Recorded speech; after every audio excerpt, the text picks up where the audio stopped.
بہت زمانہ پہلے کی بات ہے جب خراسان، بخارا اور مرو کی سرزمین علم، عدالت اور روحانیت کا مرکز سمجھی جاتی تھی۔ انہی شہروں کے بیچ ایک پرسکون بستی تھی جس کا نام نور آباد تھا۔ اس بستی کی فضا صاف، لوگ دیندار اور ماحول محبت و ایمان سے بھرا ہوا تھا۔ شہری ایک دوسرے کے دکھ درد کے ساتھی تھے، مسجدوں میں قرآن کی تلاوت کی آوازیں گونجتی رہتیں، بازاروں میں سچائی کا بول بالا تھا اور ہر گھر میں اللہ کا ذکر ہوتا تھا۔ اسی بستی میں دو قریبی دوست رہتے تھے، عمر اور عیسیٰ۔ دونوں بچپن کے ساتھی تھے، ایک ساتھ قرآن پڑھتے، ایک ساتھ کھیلتے، ایک ساتھ مدرسے جاتے۔ بچپن سے دونوں میں ایک خاص بات تھی کہ چاہے حالات جیسے بھی ہوں، کبھی ایک دوسرے کا ساتھ نہیں چھوڑتے تھے، مگر دونوں کی طبیعتیں مختلف تھیں۔ عمر نرم دل، عبادت گزار، خاموش اور سوچنے سمجھنے والا تھا۔ ہمیشہ لوگوں کے کام آتا، ضرورت مندوں کی مدد کرتا اور اپنے والدین کی خدمت میں لگا رہتا۔ عیسیٰ اس کے برعکس تیز مزاج، جذباتی اور کبھی کبھی لاپرواہ بھی ہو جاتا تھا، لیکن دل کا برا نہیں تھا، اسے بس دنیا کی چمک زیادہ کھینچتی تھی۔ جوانی کے ساتھ یہ فرق اور بڑھنے لگا تھا۔ عمر مسجد کی صفائی، قرآن کی تلاوت اور دینی کاموں میں نظر آتا، جبکہ عیسیٰ اکثر بازاروں میں، تیز گفتگوؤں میں اور دنیاوی مصروفیات میں دکھائی دیتا۔ وقت گزرتا رہا، ایک دن شہر کے قاضی نے اعلان کیا کہ بادشاہ کی طرف سے ایک بڑا امتحان ہونے والا ہے۔ اس امتحان میں کامیاب ہونے والوں کو شہر کی خدمت کے لیے مختلف ذمہ داریاں دی جائیں گی۔ عمر اور عیسیٰ دونوں نے امتحان میں بیٹھنے کا فیصلہ کیا۔ عمر نے کہا، عیسیٰ، ذمہ داری بہت بڑی چیز ہے، اگر مل جائے تو کسی کا دل دکھائے بغیر اسے نبھانا چاہیے۔ عیسیٰ نے ہنستے ہوئے جواب دیا، تم ہر بات میں اتنی گہرائی کیوں ڈھونڈتے ہو؟ امتحان ہے، پاس ہوں گے تو نام ہوگا، عزت ہوگی۔ امتحان کا دن آیا، دونوں امتحان دے کر نکلے۔ نتائج آئے تو عمر بہترین نمبروں سے کامیاب ہوا، جبکہ عیسیٰ ناکام رہ گیا۔ یہ عیسیٰ کے لیے بڑا دھچکا تھا۔ شہر والوں نے عمر کی تعریف کی اور قاضی نے اسے مسجد، مدرسے اور غریبوں کی خدمت کا اہم عہدہ دیا۔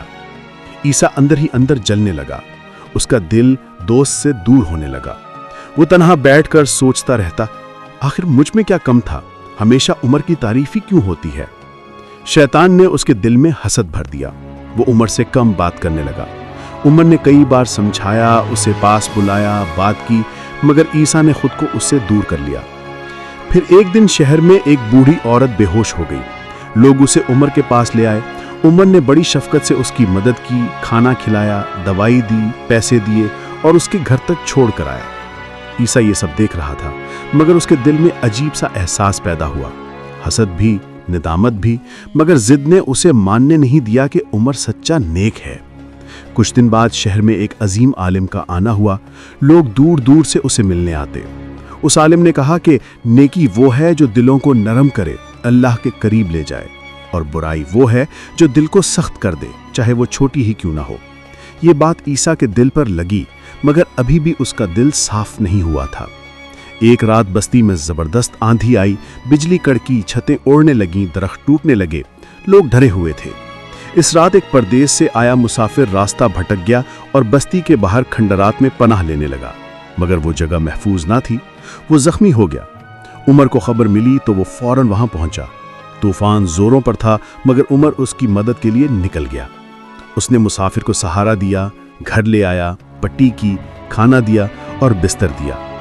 عیسیٰ نے یہ سب دیکھا، مگر اس نے کہا، کوئی پاگل ہی ایسا کرے گا کہ طوفان میں اپنی جان خطرے میں ڈال کر کسی اجنبی کی مدد کرے؟ صبح ہوئی تو شہر میں خبر پھیلی کہ وہ مسافر اصل میں بادشاہ کا خاص قاصد تھا، جو چھپ کر بستی کے لوگوں کا اخلاق دیکھنے آیا تھا۔ اس نے اعلان کیا، میں نے عمر کی دل سے کی گئی خدمت دیکھی۔ اس بستی میں اللہ کا خاص فضل ہے کہ اس نے ایسے لوگ پیدا کیے ہیں۔ یہ خبر پورے شہر میں پھیل گئی، لوگ عمر سے محبت اور بھی زیادہ کرنے لگے۔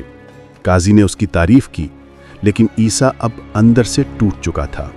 اسے احساس ہونے لگا کہ اس نے حسد میں اپنی ہی روح کو نقصان پہنچایا ہے۔ اب قسمت نے ایک اور امتحان تیار کر رکھا تھا۔ شہر میں خشک سالی آئی، پانی کے چشمے سوکھ گئے، لوگ پریشان ہو گئے۔ عمر نے اللہ سے دعا کی، لوگوں کو صبر کی تلقین کی، اور جو کچھ اس کے پاس تھا وہ غریبوں میں بانٹنے لگا۔ عیسیٰ کے پاس کچھ ذخیرہ تھا، لوگ پانی مانگتے تو وہ کہہ دیتا، پہلے میرے گھر کے کام ہیں، بعد میں دیکھوں گا۔ وقت گزرتا گیا اور بارش نہ ہوئی، لوگ کمزور ہونے لگے، مگر عمر ہر روز لوگوں کے گھروں میں جا کر دلاسا دیتا، بچوں کو پانی کا ایک ایک گھونٹ پلاتا، ضعیفوں کو سہارا دیتا۔ ایک دن عیسیٰ کی ماں سخت بیمار ہو گئی، پانی بہت کم تھا، وہ پریشان ہو گیا۔ وہ دوڑا دوڑا عمر کے پاس آیا مگر رک گیا۔ اسے شرم آئی مگر پھر بھی ہمت کر کے دروازہ کھٹکھٹایا۔ عمر نے دروازہ کھولا تو مسکرا کر کہا، بھائی تم بہت دن بعد آئے ہو، خیر تو ہے؟ عیسیٰ کی آنکھوں میں آنسو آ گئے۔ اس نے کہا، دوست میں نے تمہارے ساتھ برا برتاؤ کیا، تم سے دور ہو گیا، تمہاری نیکیوں پر حسد کیا، مگر میری ماں بیمار ہے، اگر کچھ پانی ہو تو دے دو۔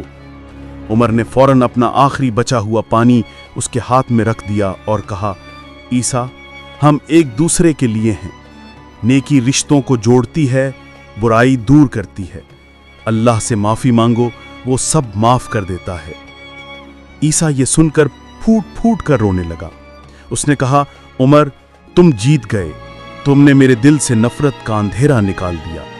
اسی رات زبردست بارش ہوئی، شہر پھر سے آباد ہو گیا، لوگ خوشی سے جھوم اٹھے، اور قاضی نے اعلان کیا، اللہ اس بستی سے ناراض نہیں، کیونکہ یہاں وہ لوگ موجود ہیں جو دوسروں کو معاف کر دیتے ہیں اور اپنے مال، وقت اور دل اللہ کی راہ میں خرچ کرتے ہیں۔ وقت گزرتا گیا، عیسیٰ پہلے سے بہت بدل گیا، وہ عبادت گزار ہو گیا، نرم دل ہو گیا اور عمر کا سچا ساتھی بن گیا۔ لوگ کہتے عیسیٰ وہی ہے مگر دل پہلے والا نہیں رہا، اللہ نے اسے بدل دیا ہے۔ عمر ہمیشہ کہتا، انسان سب سے بڑی تبدیلی تب محسوس کرتا ہے جب اس کا دل اللہ کی رحمت سے روشن ہو جائے۔ سالوں بعد دونوں شہر کے بزرگوں میں شامل ہو گئے، ایک علم پھیلانے میں، دوسرا نیکی بانٹنے میں۔ دونوں کی دوستی مثال بن گئی، لوگ انہیں دیکھ کر کہتے، یہ دونوں یاد دلاتے ہیں کہ سچی دوستی انسان کو اللہ سے قریب کرتی ہے، دور نہیں کرتی۔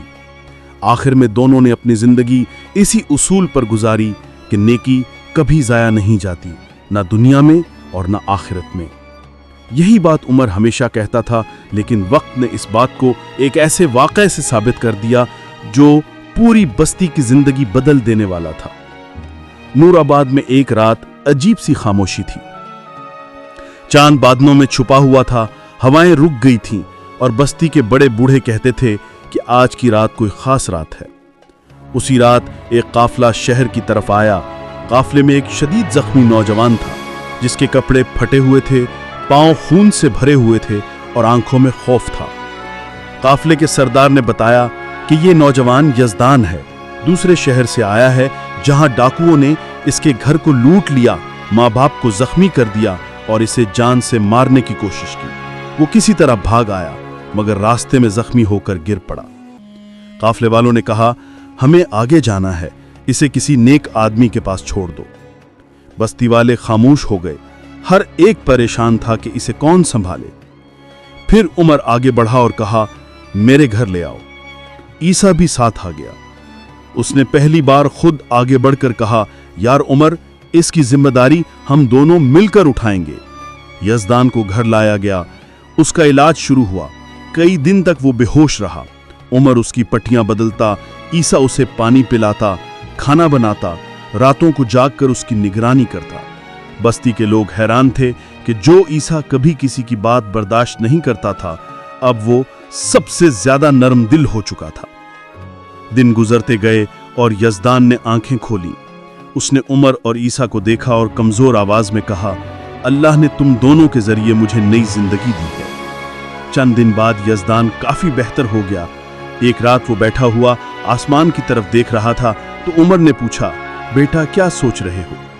یزدان نے آہ دھری اور کہا، عمر بھائی، میرے ماں باپ ابھی بھی زخمی حالت میں ہیں، ہمارا گھر جلا دیا گیا ہے، جو کچھ تھا لوٹ لیا اور وہ لوگ ابھی تک آزاد گھوم رہے ہیں۔ عیسیٰ نے اس کی بات سنی اور اس کے دل میں پہلی بار ایک عجیب احساس جاگا۔ یہ وہ وقت تھا جب وہ اپنے ماضی کی غلطیاں، اپنی کمزوریاں اور عمر کی نیکیوں کو یاد کرنے لگا۔ اس نے کہا، ہم ہیں نہ تمہارے ساتھ، اللہ کی راہ میں چل کر کسی کو ظلم سے بچانا بھی عبادت ہے۔ عمر مسکرایا، ہاں، مگر انتقام نیکی نہیں ہوتا، انصاف ہوتا ہے، اور انصاف اللہ کا پسندیدہ عمل ہے۔ ہم تمہارے ساتھ چلیں گے مگر دلوں میں بغض یا بدلہ رکھے بغیر۔ یزدان نے سر جھکا لیا، میں بدلہ نہیں چاہتا، میں اپنے گھر والوں کو بچانا چاہتا ہوں۔ اگلے دن تینوں نے سفر کی تیاری کی، بستی والوں نے بھی ان کا ساتھ دیا۔ سفر طویل تھا، راستے میں پہاڑی علاقے، جنگل، ٹھنڈی ہوائیں اور کبھی خطرناک درندے بھی سامنے آتے، مگر عمر کی حکمت، عیسیٰ کی بہادری اور یزدان کی دعا ہر مشکل آسان کرتی گئی۔ سفر کے 5ویں دن وہ اس مقام پر پہنچے جہاں یزدان کا گھر تھا۔ گاؤں آدھا جلا ہوا تھا، گلیاں سنسان تھیں، کچھ لوگ زخمی لیٹے تھے، کچھ گھروں میں قید تھے۔ سب نے آتے ہی یزدان کو پہچان لیا۔ وہ روتے ہوئے اس کے گلے لگ گئے اور کہا، بیٹا، اللہ نے تمہیں ہمارے لیے محفوظ رکھا۔ یزدان کی ماں بھی شدید زخمی حالت میں تھی۔ اس نے عمر اور عیسیٰ کو دیکھا تو کہنے لگیں، اللہ تمہیں جزا دے، ہم تو سمجھے تھے کہ ہمارا بیٹا مر گیا۔ عیسیٰ کی آنکھوں میں آنسو آ گئے۔ وہ پہلی بار سمجھ رہا تھا کہ نیکی صرف اس کے اپنے گاؤں تک محدود نہیں بلکہ پوری دنیا کے لیے رحمت ہے۔ اب اصل امتحان سامنے تھا۔ وہ ڈاکو جو اس گاؤں کو تباہ کر گئے تھے ابھی تک قریبی پہاڑی علاقے میں ٹھہرے ہوئے تھے۔ گاؤں والے ڈرے ہوئے تھے، کسی میں ہمت نہیں تھی کہ ان کا سامنا کریں۔ عیسیٰ نے کہا، ہم 3 لوگ ہیں، کیسے ان کا مقابلہ کریں گے؟ عمر نے جواب دیا، ہم مقابلہ نہیں کریں گے، ہم ان سے بات کریں گے۔ کبھی کبھی ایک نرم لفظ وہ کر دیتا ہے جو تلوار نہیں کر سکتی۔ سب حیران ہوئے، مگر عمر کے ساتھ اللہ کی مدد ہمیشہ ہوتی تھی۔ وہ تینوں ڈاکوؤں کے ٹھکانے پر پہنچے۔ وہاں 15 کے قریب لوگ موجود تھے، کچھ سخت مزاج، کچھ خوفناک، مگر عمر کا چہرہ نورانی تھا۔ اس نے آگے بڑھ کر خاموشی سے کہا، السلام علیکم۔ سرداران ڈاکو حیران رہ گئے، یہ کون لوگ ہیں جو ہمارے پاس ایسے آ رہے ہیں؟ عمر نے کہا، ہم لڑنے نہیں آئے، ہم پوچھنے آئے ہیں کہ تم نے ایک بے گناہ گاؤں کو کیوں تباہ کیا؟ ڈاکوؤں کا سردار، جو ایک سخت دل اور بدنام شخص تھا، بولا، ہم نے ظلم کیا ہے، ہاں کیا ہے، مگر ہم مجبور تھے۔ ہمارا اپنا قبیلہ بھوک سے مر رہا تھا، ہمیں کھانا چاہیے تھا، طاقت چاہیے تھی۔ ہم نے غلط کیا، مگر بھوک بہت بڑی دشمن ہے۔ عمر نے گہرا سانس لیا۔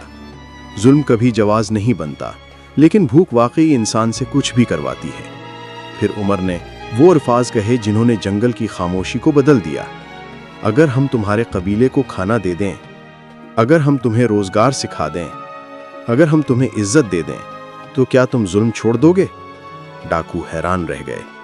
سردار کی آنکھوں سے پہلی بار پچھتاوے کی روشنی نکلی۔ کوئی ہم سے پہلے یہ بات کہہ سکتا تھا؟ نہیں، ہر کوئی ہمیں مارنا چاہتا تھا۔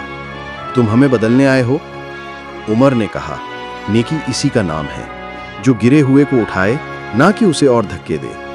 لمبی خاموشی کے بعد سردار نے سر جھکا کر کہا، اگر تم سچی نیت سے آئے ہو تو میں اپنے قبیلے سمیت ظلم چھوڑنے کو تیار ہوں۔ وہ لمحہ اللہ کی مدد کا لمحہ تھا۔ گاؤں والوں نے شکر ادا کیا، ڈاکوؤں نے اپنے ہتھیار زمین پر رکھ دیے اور پہلی بار ان کے دلوں میں روشنی آئی۔ عیسیٰ حیران تھا۔ اس نے کہا، عمر، تم نے لوگوں کو بدل دیا، تم نے وہ کر دکھایا جو کوئی نہیں کر سکا۔ عمر نے جواب دیا، میں نے کچھ نہیں کیا، یہ اللہ کی توفیق ہے۔ نیکی کا بدلہ اللہ آج بھی دیتا ہے، اور آخرت میں تو وہ کئی گنا بڑھا دیتا ہے۔ یزدان کا گاؤں دوبارہ آباد ہوا۔ ڈاکو انسان بن گئے، ظلم کی جگہ انصاف نے لے لی، اور تینوں کی دوستی نور کی طرح پھیلتی گئی۔ ڈاکوؤں کے بدل جانے کے بعد پورے علاقے میں سکون آ گیا۔ گاؤں والے حیران تھے کہ وہ جگہ جہاں کبھی خوف کا سایہ ہوتا تھا، اب وہاں ہنسی، امن اور محنت کی آوازیں گونجتی تھیں۔ عمر، عیسیٰ اور یزدان نے کئی ہفتے اس گاؤں میں گزارے، لوگوں کی مدد کی، گھروں کو دوبارہ تعمیر کروایا، زخمیوں کا علاج کروایا اور بچوں کو پڑھانا شروع کیا۔ ایک شام جب سورج پہاڑوں کے پیچھے ڈوب رہا تھا، عمر نے دیکھا کہ عیسیٰ تنہا بیٹھا ہوا آسمان کی طرف دیکھ رہا ہے۔ عمر نے قریب آ کر پوچھا، کیا سوچ رہے ہو دوست؟ عیسیٰ مسکرا کر بولا، میں سوچ رہا ہوں کہ کبھی میں ضدی، غصے والا، خود غرض سا آدمی تھا، اور آج میں خود کو بدلتا ہوا محسوس کر رہا ہوں۔ یہ سب تمہاری وجہ سے ہے عمر۔ عمر نے نرمی سے کہا، تبدیلی انسان کے اندر سے آتی ہے۔ اللہ جسے چاہے ہدایت دے،